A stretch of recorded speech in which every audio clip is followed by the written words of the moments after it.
Welcome to ClimbEnglish. Today, let's learn English through a gentle, emotional story. Listen closely, follow the words, and feel the meaning. If you enjoy stories like this, don't forget to like and subscribe. Now, close your eyes for a moment, breathe in, and let the story begin. My name is Lily. I am 32 years old. I live in a small coastal town called Windermere. It's a quiet place where the waves speak softly and the mornings smell like salt and coffee. I live in a white house with blue shutters, a garden full of lavender, and a cat named Oscar who sleeps in the sun all day. I work at a little bookstore by the harbor. I spend my days arranging books, making tea, and listening to the creak of wooden floors. People say I have a peaceful life, and most days, I believe them.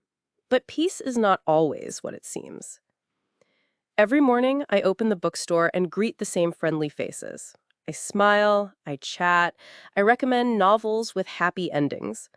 People think I'm calm, kind, maybe even a little boring, and I like that. It's safe.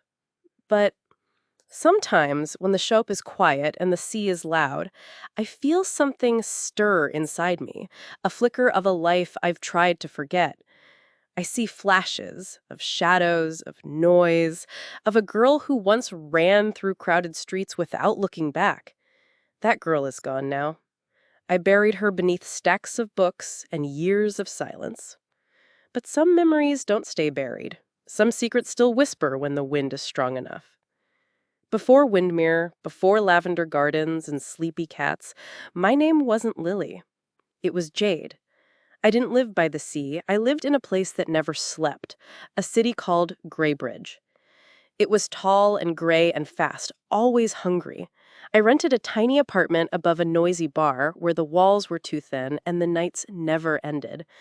I had no family, no friends who truly knew me, just a job, if you could call it that. I worked for a man named Vincent Hale. People in the city whispered his name like a curse. He wore sharp suits and always smelled like metal and smoke. I never knew exactly what he did, and I never asked. I ran errands, delivered envelopes, sat in rooms without windows, listening, waiting. Sometimes I handed over things I didn't dare open. Other times, I just watched people, wrote down what they did, who they met. It felt like nothing, like I was floating through someone else's story. But it wasn't nothing. It was wrong. And I knew it. I told myself I had no choice. I needed rent, I needed food, I needed to matter to someone, even if it was a man like Vincent. I stopped looking in mirrors. I stopped dreaming. I became invisible, a shadow moving through Graybridge, just one of many. Then one night, something changed. A woman came into the building, young, scared, holding a child. She wasn't supposed to be there. I heard Vincent's voice, low and cold, and I knew she would not leave safely. I watched her from the stairwell.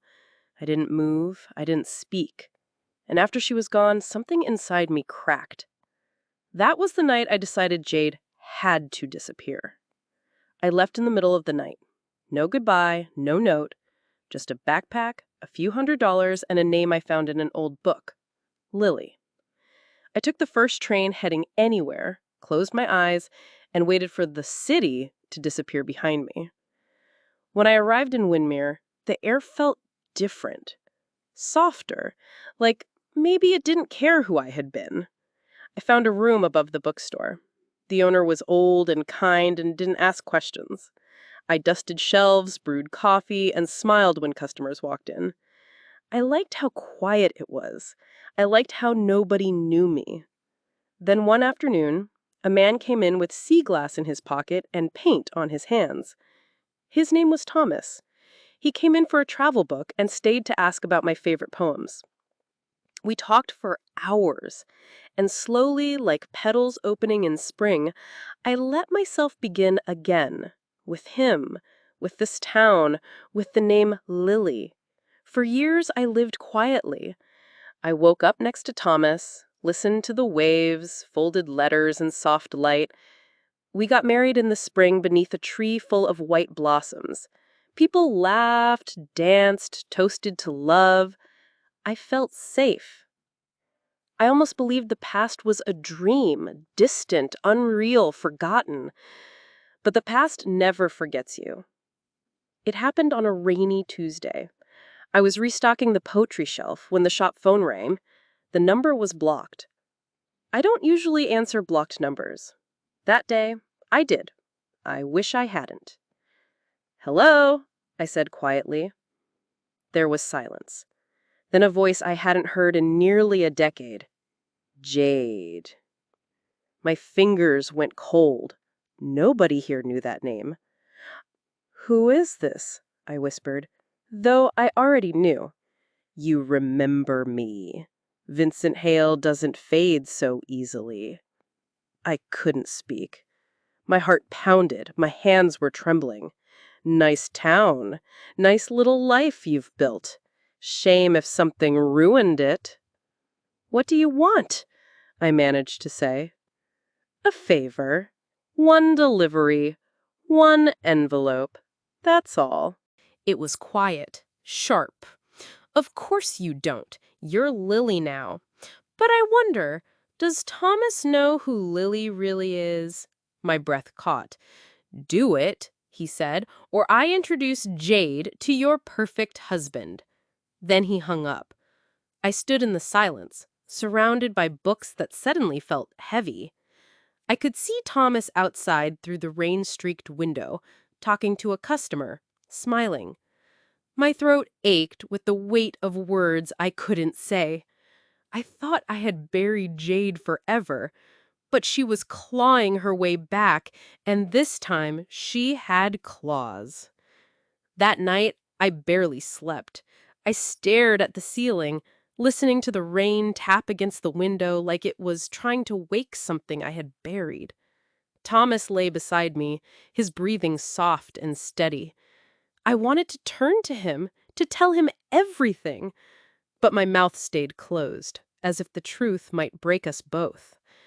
The next morning, I told him I was visiting an old friend in a nearby town.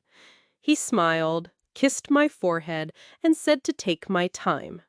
I felt like a thief walking out the door. At the station, I met a man in a long coat. He handed me a thin envelope. "Deliver this to the Elmwood Inn," he said. "Room 304. Knock twice, slide it under, walk away." I nodded, but every step toward that hotel felt like a step away from myself. At the door, I raised my hand to knock. Then I saw Thomas's face in my mind, his eyes full of trust. My hand dropped. I turned and ran. I didn't stop until I found a quiet bench by the water. I called him. My voice shook. "Thomas," I said, "my name isn't Lily. It's Jade. I've lied to you. I've done things I'm not proud of." There was silence. Then he said, "Where are you?" He found me sitting by the water, my hands wrapped around a cup of coffee I couldn't drink. When I looked up, he was just there, wet from the rain, breathing like he had been running, eyes full of something I couldn't name. He didn't ask questions.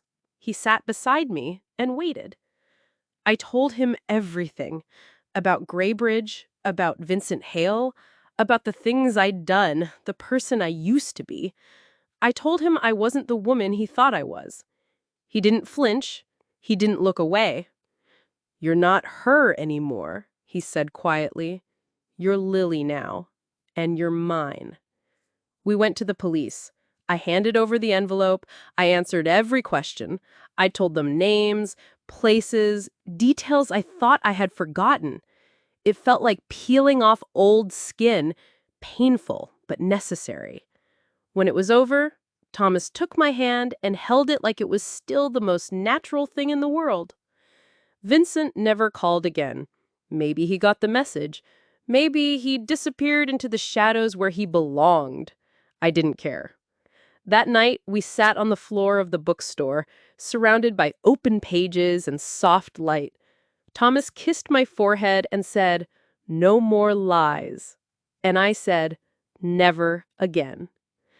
Sometimes I still wake up in the middle of the night, heart racing, mind drifting back to those darker days. But I am not that girl anymore. My name is Lily. I live in Windermere, where the sea is calm and the mornings are kind. I am not hiding. I am not running. The past is behind me now, and what's left is a life built on truth, love, and the freedom to finally breathe.